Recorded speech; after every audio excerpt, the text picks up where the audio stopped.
Hello students, hope you all are doing well.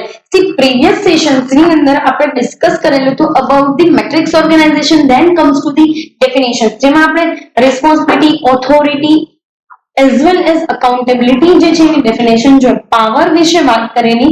At last we were discussing about the delegation, how to delegate the responsibility. બરાબર, delegate કેવી રીતે કરવી જોઈએ responsibility અને એની process શું છે, જેમાં તમને first stage, second stage, third stage અને ફોર્થ સ્ટેજ જે છે એ આપેલું છે.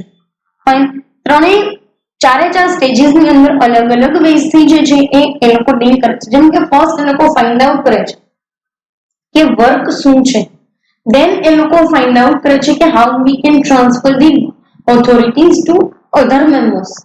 ફાઇન, એન્ડ ધેન જે છે એ લોકો એવું કીધેલું છે કે ભાઈ તમારે if he or she accepts it, then it is completely okay, but if he or she is rejecting it, કે જેમાં એ લોકો ઓથોરિટી ને રિસ્પોન્સિબિલિટી જે છે રિજેક્ટ કરે છે, then એ કેસની અંદર તમને એવું આપેલું છે કે તમારે આખી પ્રોસેસ ફરી પાછી કરવી પડશે. ફાઇન, નેક્સ્ટ ફોર્થ સ્ટેજની અંદર તમને એવું આપેલું છે કે પ્રોસેસમાં લાસ્ટની તમારે ઓબ્લિગેશન ક્રિએટ કરવાની પ્રોસેસ છે તમારે. Fine, so in that particular case you have to go for certain process. Delegation એમને નથી, એના માટે તમારે પ્રોસેસ માટે જવું પડે એમ છે. Now we are focusing on to the importance or need of delegation of authority. બરાબર, આમાં આપણે ઇમ્પોર્ટન્સ અને નીડ જે છે એના બેઝ ઉપર ડિસ્કસ કરશું. Let's talk about this. It enables superior to perform more challenging jobs. તમે દરેક વ્યક્તિને એની રિસ્પોન્સિબિલિટી અસાઇન કરી દો છો, દરેક વ્યક્તિને એની ઓથોરિટી બી અસાઇન કરી દો છો. ફાઇન, સો એ પર્ટિક્યુલર કેસની અંદર સુપીરિયર જે છે ને, જે લોકો સુપીરિયર્સ લોકો હોય એ અલગ અલગ ટાસ્ક અને ચેલેન્જિંગ ટાસ્કને પરફોર્મ કરી શકે એવી ઇઝીલી. હાઉ, કેવી રીતે જે છે એ ઇઝી મેનરની અંદર એ લોકો ચાલી શકે. So that is the thing કે ભાઈ એ મેનરમાં જો એ લોકોને જોવાનું છે કે ભાઈ ચેલેન્જિંગ જોબ્સ જે છે એ સુપીરિયર્સ લોકો છે, કંઈ પણ કહી શકાય કેવી ચેલેન્જિંગ, તો કે ભાઈ તમારે કોઈ લોકો પાસે પ્રોજેક્ટ ઉપર કામ કરાવવાનું છે, તમારે કોઈને supply chain management related activity દેવી છે, કે તમારે કોઈને મટીરિયલ મેનેજમેન્ટ રિલેટેડ, કોઈને ટાઈમ મેનેજમેન્ટ રિલેટેડ, કોઈને રિસોર્સિસ મેનેજમેન્ટ રિલેટેડ. હા, તમને જાણીને આશ્ચર્ય થશે કે આવાય મેનેજમેન્ટ. સો કોઈને રિસોર્સિસ મેનેજમેન્ટની તમારે એક્ટિવિટી આપવી છે, so it can go in the smoother manner. એ વસ્તુ સ્મૂથ મેનરની અંદર જઈ શકે છે અને એમાં સુપીરિયર લોકોએ ચેલેન્જિંગ ટાસ્કને પણ એ લોકો કમ્પ્લીટ કરી શકે છે. ઇટ મીન્સ કે ક્યારેક કંપનીની અંદર કોઈ રિસ્કી સિચ્યુએશન આવી છે, if you have to do the godown management and if you have to do the particularly transportation management, then in that case સુપીરિયર્સ લોકોને બહુ આસાનીથી છે, કારણ કે તમે દરેકને એની રિસ્પોન્સિબિલિટી, દરેકને એની ઓથોરિટી જે છે એ આપી દેશો, then તો તમારે કોઈ વિચારવાની જરૂરિયાત જ નથી. Fine, then in that particular case you don't have to go for certain task. Fine, so આ એક સારામાં સારી વસ્તુ છે, કારણ કે અત્યાર સુધી એવું થતું કે સુપીરિયર્સ લોકો છે ને એને બહુ બધું ફેસ કરવું પડે in terms of decision making, in terms of coordinating with other departments. અહીંયા એવું કંઈ નહીં કરવું પડે અને અહીંયા તમારા સબઓર્ડિનેટ્સને બી ચાન્સ મળશે કે એ લોકો પોતપોતાની રીતે ઇઝી મેનરની અંદર કામકાજ કરી શકે, સ્પીડીલી વર્ક થશે. ફાઇન, જે તમને આગલા પોઈન્ટની અંદર આપેલું છે કે allows quick decision or quick action. Yes, if you are giving someone authority, તો એને છે ને વારે વારે દરેક વસ્તુ પૂછવાની જરૂર ના પડે. તમે કોઈને એક ઓથોરિટી આપેલી છે તો એ લોકોને જે કાંઈ પણ છે એ વારે વારે પૂછવાની જરૂરિયાત નથી પડતી કે મારે આ ટાસ્ક કરવાનું છે કે નહીં, મારે પેલું ટાસ્ક કરવાનું છે કે નહીં. If I have to do certain activities, કે મારે કોઈ વસ્તુ માર્કેટમાંથી રિસોર્સિસ અક્વાયર કરવા છે તો જરૂરિયાત પડશે તો હું આ પૂછવું પડે, એવી કોઈ જરૂરિયાત નહીં પડે. તમારી પાસે ઓથોરિટી છે, you can take action quickly, and in that action taking process you can even go for certain kind of changes, certain kind of decision making. Like for example, તમે પ્રોડક્શન ડિપાર્ટમેન્ટના મેનેજર છો, you are departmental manager, fine. હવે અહીંયા તમારે ક્યારેક એવું બન્યું છે કે મટીરિયલ મેનેજમેન્ટ પ્રોપર નથી થયું. If you have to you do have task of completing the 3000 units અને મટીરિયલ મેનેજમેન્ટ ના પ્રોબ્લેમ ના લીધે 3000 યુનિટ બને એમ નથી.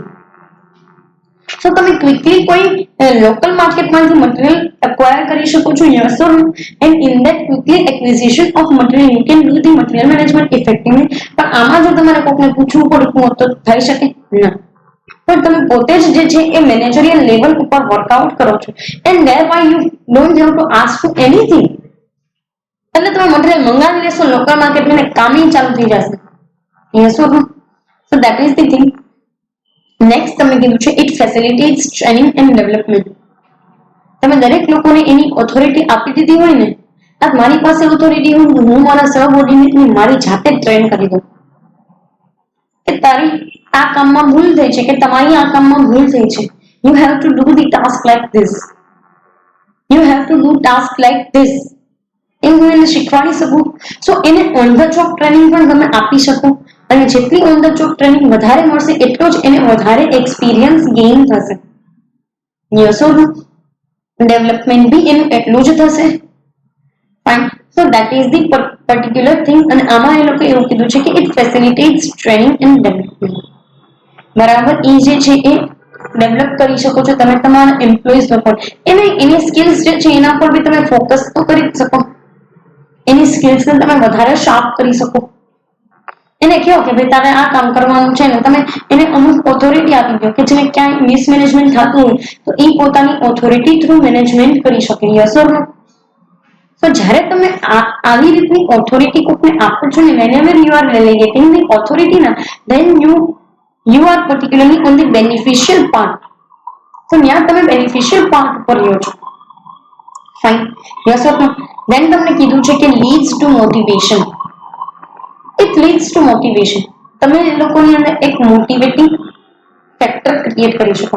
ઓબ્વિયસલી ખાલી રિસ્પોન્સિબિલિટી મારી પાસે હોય તો મને એમ થાય કે બધી જવાબદારી મારી જ છે પણ મને કોઈ પણ પ્રકારની ઓથોરિટી નથી કામ કરે.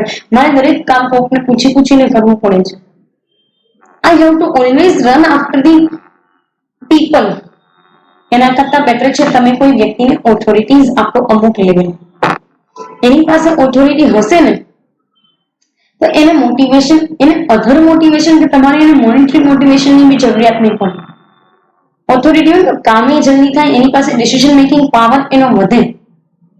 એ વ્યક્તિ એક ક્વિક ડિસિઝન લેતો થઈ જાય. એને જેટલા ક્વિક ડિસિઝન્સ એ વ્યક્તિ લે ને એ પ્રમાણે જે છે એ વસ્તુઓ ચાલવા માંડે ઇફેક્ટિવ મેનરમાં. Yes or no. So that is the thing that they have specified. એ વસ્તુ એ લોકોએ જે છે અહીંયા તમને સ્પેસિફાઈ કરેલી છે. તમારું મોટિવેશન વધારે છે ને સાચી બી વાત છે. મોટિવેશન વધે બી છે આ વસ્તુથી આપણું. યસ ઓર નો. તો એવી છે. નેક્સ્ટ તમને કીધું છે કે ઇમ્પ્રુવડ મોરલ. મોરલ ઇમ્પ્રુવ થઈ. તમારી જે કામ કરવાની નીતિ છે ને એ ખરાબ ન થાય. કારણ કે તમને ખબર છે કે કંપનીએ તમને રિસ્પોન્સિબિલિટી તો આપેલી છે, સાથે સાથે કંપનીએ તમને ઓથોરિટીઝ પણ આપેલી છે વસ્તુઓ જે છે એને હેન્ડલ કરવાની. ફાઇન. સો એ એક વસ્તુ તમને આપેલી છે. નેક્સ્ટ તમને કીધું છે કે સી પર્ટિક્યુલર મેનરની અંદર તમારી જ્યારે નીતિ સારી હશે ને તો તમારો રિઝલ્ટ બેટર બનશે. જે નેક્સ્ટ તમને પોઈન્ટ આપેલો છે બેટર રિઝલ્ટ્સ. ઓબ્વિયસલી આજે હું કોઈ કંપનીની અંદર કામ કરું છું. I am the general manager. No doubt, I am not the superior than the departmental manager, but yes, I do have authority and I do have right to ask that departmental manager about the documentations or about certain things. Yes or no? મારી પાસે હક છે એને પૂછવાનું કે કેમ આ વસ્તુ જે છે ડોક્યુમેન્ટ નથી. Yes, I am the general manager and generally I have to manage the all the departments. Yes or no? And for managing all these departments, I have to focus on certain aspects. Fine. So a વસ્તુ જે છે એ તમને આપેલી છે. So to get the better result, to get the better outcomes or to receive the better, we can say, the actions or go for the achievement of objectives, we have to give authorities to certain people. આપણે લોકોને authority આપવી પડે. એના વગર તો કોઈ વ્યક્તિ કામ ન કરે. अच्छा તમે જો કે હું આપણને ગમે એવી રીતે કામ કરો ઓથોરિટી વગર ના, not at all, we are not going to do work without any authority. Fine, so that is the thing. અને એ વસ્તુ તમને કીધેલી છે. નેક્સ્ટ તમને કીધું છે improves superior and subordinate relationship. Fine, જે કંઈ પણ મેનરની અંદર તમારે સુપીરિયર સબઓર્ડિનેટ રિલેશનશિપ્સ જે છે એને તમે ઇમ્પ્રૂવ કરી શકો છો. આજે દરેક વસ્તુમાં જો સબઓર્ડિનેટ તમને પૂછવું ના પડતું હોય તો he can make his own decisions, he can make own departmental decision. yes or no? તમે ડિપાર્ટમેન્ટલ ડિસિઝન લીધા પછી એ વ્યક્તિએ આગળ વર્ક કરવા માટે તમારી જે છે એ રિસ્પોન્સ તમારી જે છે એના રિસ્પોન્સ કે તમારી પરમિશનની જરૂરત નથી. he can do his work. તમને તો એ વ્યક્તિ ખાલી રિપોર્ટિંગ કરશે અને આનાથી સબઓર્ડિનેટ સુપીરિયર રિલેશનશિપ તો બેટર થાય જ છે. બીજું શું એક ફાયદો થાય ખબર છે? કામ બહુ જલ્દી થાય, એકદમ સ્પીડીલી વર્ક થાય. Yes or no? નેક્સ્ટ તમને કીધું છે કે enhances team spirit. Yes, it enhances team spirit. લોકોને તમે ટીમની અંદર ડિવાઈડ કરો છો અને દરેક વ્યક્તિની પોતપોતાની ઓથોરિટી છે, દરેક વ્યક્તિની પોતપોતાની રિસ્પોન્સિબિલિટીઝ છે. તો ઇમ્પોર્ટન્સ શું છે ડેલિગેશન? તો કે તમારી અંદર ટીમ સ્પિરિટ હોય કે ચાલો હું આની સાથે કામ કરીશ તો I will like to do work with him or work with her. Yes or no? મને ગમશે એની સાથે કામ કરવું. પણ આવું ક્યારે થાય? જ્યારે તમે ટીમની અંદર દરેક એવા લોકોને મૂકો છો કે જેની પાસે one or the other type of responsibility અને ઓથોરિટીઝ છે and one or the other type of skills છે. That's why we need authority delegation. બરાબર, જરૂરિયાત છે. કારણ કે આપણે ટીમ સ્પિરિટ જે છે એ એન્હાન્સ થાય, એમને ના થાય, તમારે ટીમ બનાવવી પડે. ટીમની અંદર બી એવા લોકોને રાખવા પડે કે જેની પાસે ઓથોરિટીઝ હોય અમુક કામ કરવાની. Fine, so that thing you have been given. Next કીધું છે reduced absenteeism. yes, when you assign authority to someone, what is the need of assigning the or delegating the authority or assigning the authority? તમે છે એબ્સેન્ટિઝમ ઘટાડી શકો છો. એબ્સેન્ટિઝમ કેવી રીતે ઘટે?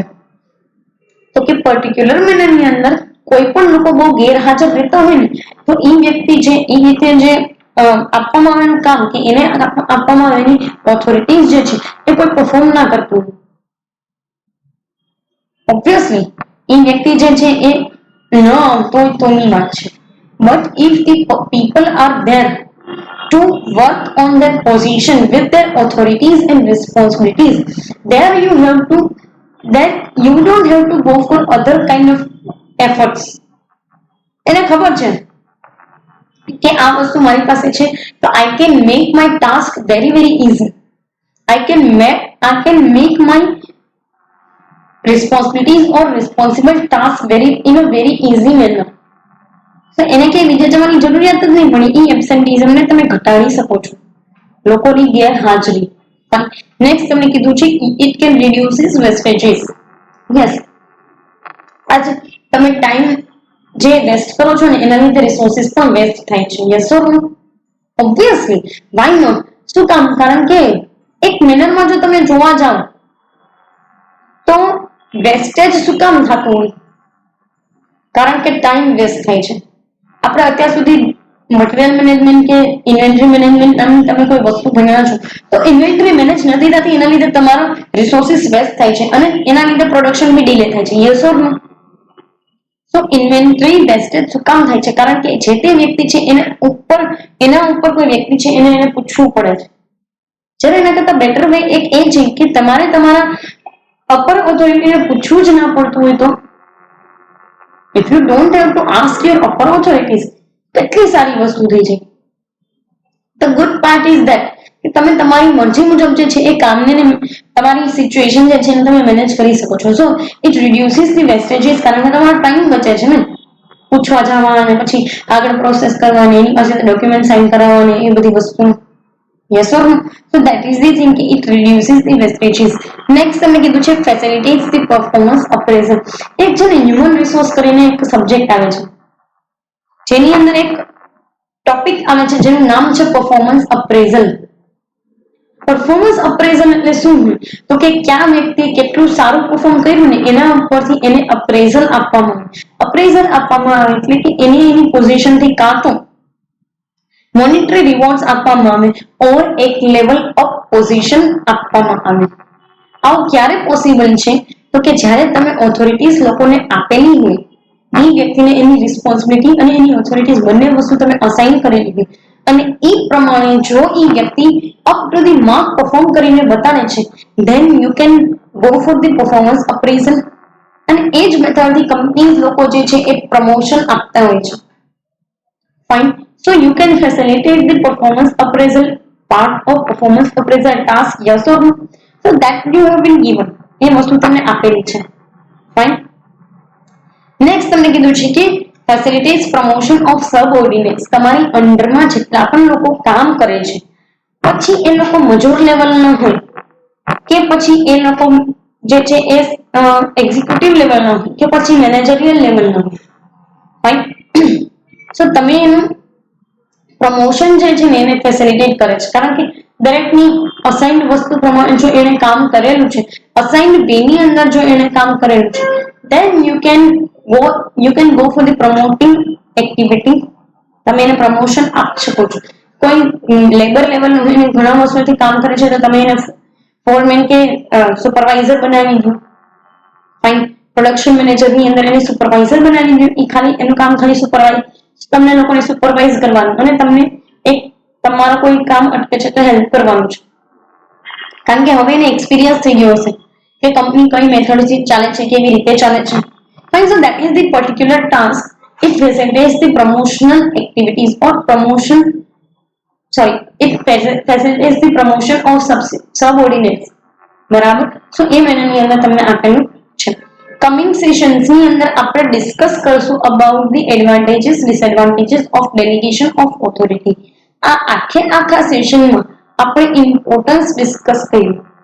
ફાઇન. કે જ્યાં તમને આઈડિયા આવ્યું કે why we need the delegation of authority. કોઈ વ્યક્તિ એવા ન હોય કે જે હક વગરની જવાબદારીઓ લઈ લે, કે કોઈ એવા ન હોય કે જવાબદારી વગરના હકો લઈ લે. કારણ કે હક હોય ને તમને જવાબદારી ન દેવામાં આવે ને તમે જે છે ને એ આઉટ ઓફ ધી વે જવાનું, જે કંપની ક્યારેય કરતી નથી. ફાઇન. સો આ સેશનની અંદર આપણે આખું ઇમ્પોર્ટન્સ અથવા તો નીડ જોઈ લીધી ડેલિગેશન ઓફ ઓથોરિટીની. ફાઇન. કમિંગ સેશન્સની અંદર આપણે જોશું કઈ કઈ વસ્તુ, તો કે advantages disadvantages, and then we will move to the particular how they can go for delegation process in functional line staff. બરાબર. એના વિશે વાત કરશું. સો આ સેશન માટે જે છે એ આપણે અહીંયા સુધી રાખીએ. Thank you so much.